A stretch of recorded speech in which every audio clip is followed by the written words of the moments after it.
Today, we are breaking down one of the most vital chapters in Sun Tzu's Art of War. Chapter 11, The 9 Situations. Now, this isn't just about battlefield tactics. No, this is a deep dive into psychology, into terrain, and into the fundamental laws of how human beings act when they are pushed to the absolute limit. Sun Tzu famously said, "Rapidity is the essence of war," but you have to understand, he doesn't mean just being fast. Speed without a purpose is just chaos. That's why every successful strategy begins, not with the enemy, not even with your own weapons, but with a cold, hard understanding of the very ground you stand on.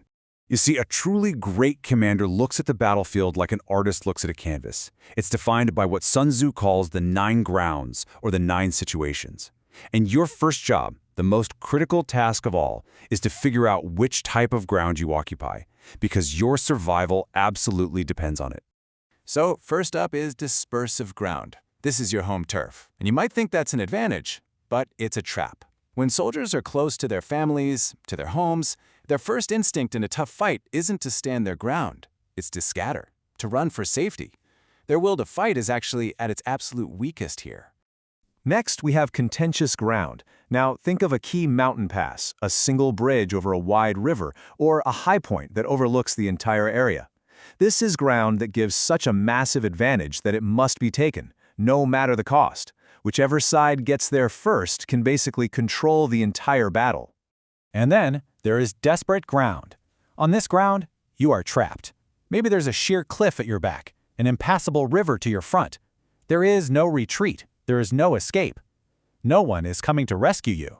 The only way you survive is to fight, right now with everything you have. So, as you can see, there are 9 of these distinct situations. We've just talked about a few, but they cover everything, from fascial ground, where you've just stepped into enemy territory, all the way to serious ground, where you're deep behind enemy lines. Each one of these is a fundamental variable, and a commander who can't see which ground he's on, well, he's already lost the war. The terrain itself tells you exactly what you must do next. But knowing the ground is just step one. For every single one of these 9 situations, Sun Tzu lays down an unbreakable rule of action. This isn't up for debate. This isn't a suggestion. The terrain itself dictates your tactics. On dispersive ground, your home territory, the supreme rule is simple. Do not fight. You do not engage the enemy here. Why? Because the risk of your own army breaking apart and just running for home is way too high. You have to get them unified, focused, before you ever think about battle. Now, the rule for contentious ground is attack not, which sounds wrong, right? Why wouldn't you attack the most important spot on the map? But the meaning here is very specific. If the enemy has already taken that high ground, you do not launch a suicidal charge up the hill. Your job was to get there first. Since you failed, your new plan has to be to lure them out of their fortress, not to smash your army against it. And then, on desperate ground, the command is an absolute. Fight, period. There is no other option. As one ancient commentator put it, if you fight with all your might, there is a chance of life, whereas death is certain if you cling to your corner. Survival is only found in the heart of the battle itself. And this brings us to a really crucial turning point in the chapter.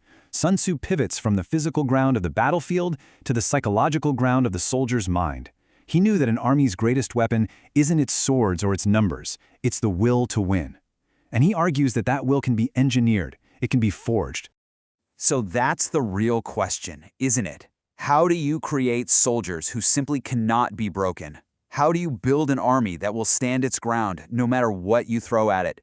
Well, Sun Tzu's method for this is frankly brutal and completely counterintuitive. First, he says you get rid of all superstition, all omens, all false hope. You make it clear that nothing can save them but their own actions. Then, you literally throw them into a position where there is no escape. You put your own army in deadly danger, because it's only then that they will find the collective will to survive. You show them the enemy, but you never ever show them your full plan.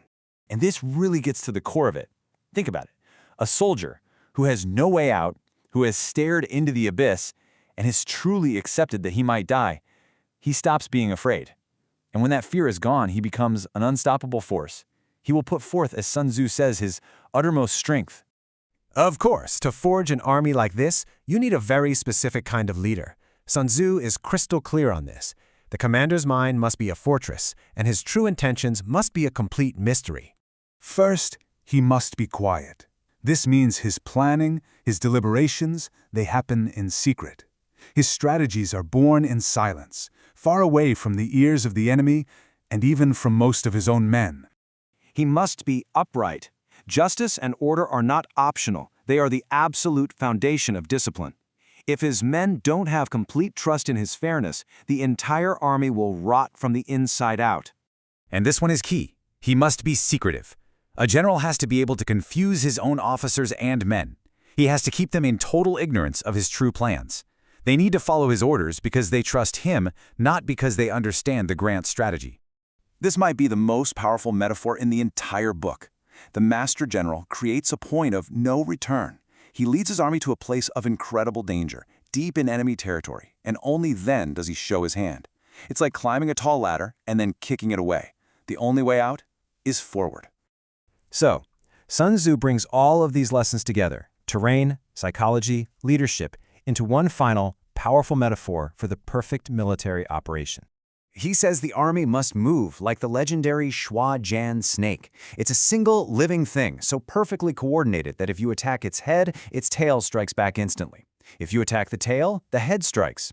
Hit it in the middle, and both head and tail attack at once. Every single part is connected and responsive. And here's how you pull it off. At first, you must exhibit the coyness of a maiden. You appear weak, passive, completely non-threatening. You are baiting the trap, letting the enemy's own arrogance and overconfidence create the perfect opening for you.